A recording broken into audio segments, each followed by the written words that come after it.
তো আজকে ইন্ট্রোডাকশন দেওয়ার পালা। আমি সোমনাথ বিশ্বাস।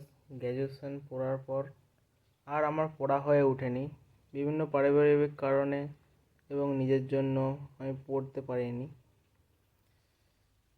পড়া শেষ করে যখন চারদিকে চাকরির আশায় খুঁজছিলাম, তখন আমি এই রাইস মিলের সন্ধান পাই এবং এই রাইস মিলে এসেই যোগাযোগ করি এবং এখানেই কাজ করি। এটি হলো রাইস মিলের ওভারভিউ, যেটি ছাদ থেকে নেওয়া হয়েছে।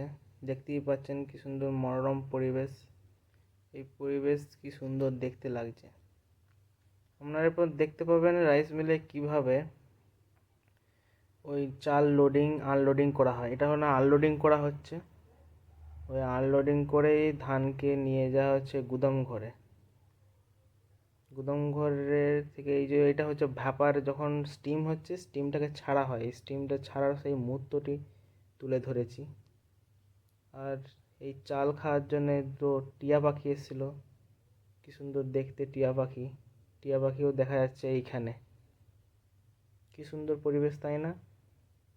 আর এইটি হলো শেষ ভিডিও, যে আমি সকাল থেকে এতদিন মিলে ঘুরে বেড়ালাম তার ভিডিও। যদি ভিডিওটি ভালো লাগে লাইক করবেন।